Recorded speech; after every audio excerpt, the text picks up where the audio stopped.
आज हम लोग कहानी सुनेंगे जीवित पुत्रिका व्रत की। यह जीवित पुत्रिका व्रत क्या होती है और इसकी कहानी क्या है, इसी को आज हम लोग जानेंगे और सुनेंगे। भारतीय संस्कृति में पर्व त्योहारों की भरमार है और सभी पर्व त्योहारों से जुड़ी कोई न कोई कहानी भी है।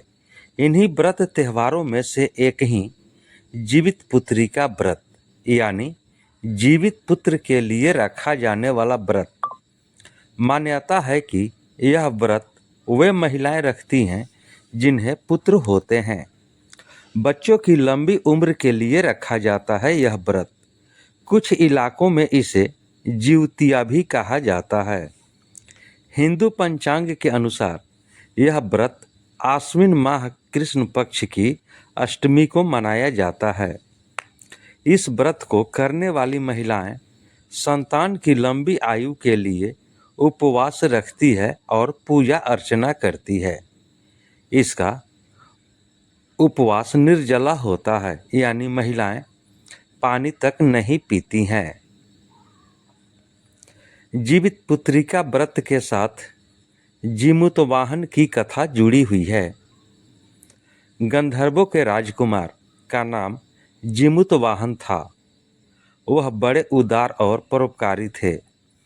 जीमूतवाहन के पिता ने वृद्धा अवस्था में वानप्रस्थ आश्रम में जाते समय इनको राज सिंहासन पर बैठाया, किंतु इनका मन राजपाट में नहीं लगता था। वह राज्य का भार अपने भाइयों पर छोड़कर स्वयं वन में पिता की सेवा करने चले गए। वहीं पर उनका मल्यवती नामक राजकन्या से विवाह हो गया। एक दिन जब वन में भ्रमण करते हुए जीमूतवाहन काफ़ी आगे चले गए, तब उन्हें एक वृद्धा विलाप करते हुए दिखी। इनके पूछने पर वृद्धा ने रोते हुए बताया, मैं नागवंश की स्त्री हूँ और मुझे एक ही पुत्र है। पक्षीराज गरुड़ के समक्ष नागों ने उन्हें प्रतिदिन भक्षण हेतु एक नाग सौंपने की प्रतिज्ञा की हुई है।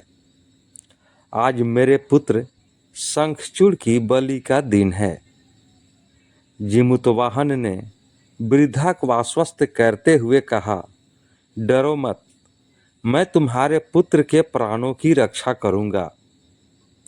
आज उसके बजाय मैं स्वयं अपने आप को उसके लाल कपड़े में ढक कर बद्धशिला पर लेटूंगा।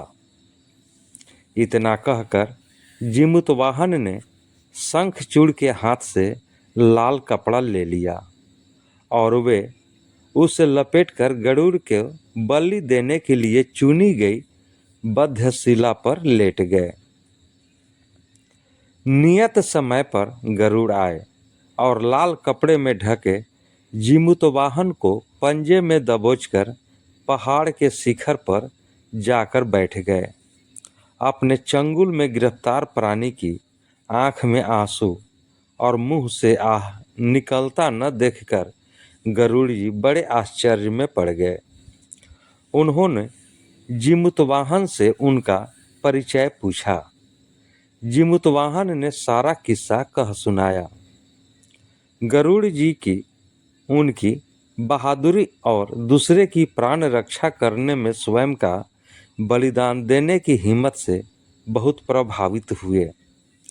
प्रसन्न होकर गरुड़ जी ने उनको जीवन दान दे दिया तथा नागों की बलि न लेने का वरदान भी दे दिया। इस प्रकार जीमूतवाहन के अदम्य साहस से नाग जाति की रक्षा हुई और तब से पुत्र की रक्षा हेतु जीमूतवाहन की पूजा की प्रथा शुरू हो गई। दोस्तों, यह कहानी आपको कैसी लगी? कहानी को लाइक करें, शेयर करें। चैनल पर नए हैं तो चैनल को सब्सक्राइब कर लें, बेल आइकन का बटन दबा दें। इस प्रकार की कहानी आपको मिलती रहे। अब हम लोग अगले वीडियो में मिलेंगे। तब तक के लिए जय हिंद, जय भारत।